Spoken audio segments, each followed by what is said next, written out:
ನೀವು ನಿಮ್ಮ post partum ಬೆಲ್ಲಿನ ಕರಗಿಸ್ಬೇಕಾ ಹಾಗಂತ ಹೇಳಿದ್ರೆ ವಿಡಿಯೋನ ಪೂರ್ತಿ ನೋಡಿ.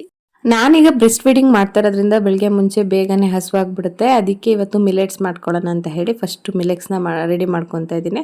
ಇದನ್ನ ಒಂದು ಲೋಟ ಕುಡಿದು ಬಿಡ್ತು ಅಂತ ಹೇಳಿದ್ರೆ ಒಂದು 10-11 ಗಂಟೆ ತನಕನೂ ನನಗೆ ಹಸುವಾಗಲ್ಲ. ನಾನು ಬೆಳಿಗ್ಗೆ ಬ್ರೇಕ್ಫಾಸ್ಟು ಇದನ್ನ ತೊಗೊಂಡ್ರೆ ಬ್ರೇಕ್ಫಾಸ್ಟ್ನ ಮಾಡಲ್ಲ, ಅದನ್ನು ಸ್ಕಿಪ್ ಮಾಡ್ತೀನಿ. ಇನ್ನು ಬೆಳಿಗ್ಗೆ ಸ್ವಲ್ಪ ಬಿಸಿ ಬಿಸಿ ಇರಬೇಕಾದ್ರೇ ಕುಡಿಬೇಕು, ಬಿಸಿ ಇರಬೇಕಾದ್ರೇ ಚೆನ್ನಾಗಿರುತ್ತೆ. ಸ್ವಲ್ಪ ಬೆಲ್ಲ, ಸ್ವಲ್ಪ ಹಾಲು, ಸ್ವಲ್ಪ ನೀರನ್ನು ಹಾಕಿ ಲಮ್ಸ್ ಇಲ್ದಿರಂಗೆ ಕಲಿಸ್ಕೊಂಡ್ರೆ ಆಯಿತು. ಇನ್ನು ಮಧ್ಯಾಹ್ನ ಊಟಕ್ಕೆ ಅಂತ ಹೇಳಿ ಅವರೆಬೇಳೆ ಸಾಂಬಾರು ಮಾಡೋಣ ಅಂತ ಹೇಳಿ ರೆಡಿ ಮಾಡ್ತಾ ಇದ್ದೀವಿ. ಇನ್ನು ಮಧ್ಯಾಹ್ನ ಊಟಕ್ಕೆ ಅವರೆಬೇಳೆ ಸಾಂಬಾರು ಮತ್ತು ರಾಗಿ ಮುದ್ದೆ ಮತ್ತು ಎಗ್ಸ್ 3 ಮೊಟ್ಟೆನ ತೊಗೊಂಡಿದ್ದೀನಿ.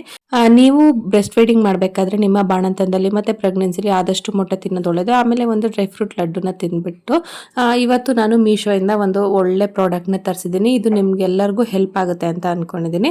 ಇದನ್ನ ಪೋಸ್ಟ್ ಪಾರ್ಟಮ್ ಬೆಲ್ಟ್ ಅಂತ ಹೇಳಿ ಕರೀತಾರೆ. ಇದು ನಿಮ್ಮ ಸೊಂಟಕ್ಕೆ ಬಲ ಕೊಡೋಕ್ಕೆ ಮತ್ತು ನಿಮ್ಮ ಹೊಟ್ಟೆಯ ಬೊಜ್ಜನ್ನ ಕರಗಿಸೋಕ್ಕೆ ತುಂಬ ಚೆನ್ನಾಗಿ ಹೆಲ್ಪ್ ಮಾಡುತ್ತೆ. ಇದರ ಜೊತೆ ಇನ್ನು 2 ಎಕ್ಸ್ಟ್ರಾ ಬೆಲ್ಟ್ಗಳು ಕೂಡ ಬರುತ್ತೆ. ನಿಮ್ಮ ಪೆಲ್ವಿಕ್ಕಿಗೆ ಅದು ಸಪೋರ್ಟ್ ಕೊಡುತ್ತೆ.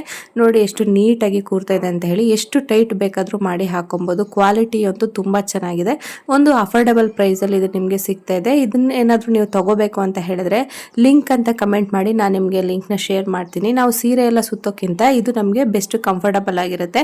ಸೀರೆ ಸುತ್ತಕ್ಕೆ ಬೇರೆಯವ್ರ ಹೆಲ್ಪ್ ಬೇಕಾಗುತ್ತೆ, ಇದನ್ನ ನಾವು ಒಬ್ಬರೇ ಹಾಕೊಬೋದು. ಲಿಂಕ್ ಬೇಕಿದ್ರೆ ಲಿಂಕ್ ಅಂತ ಕಮೆಂಟ್ ಮಾಡಿ.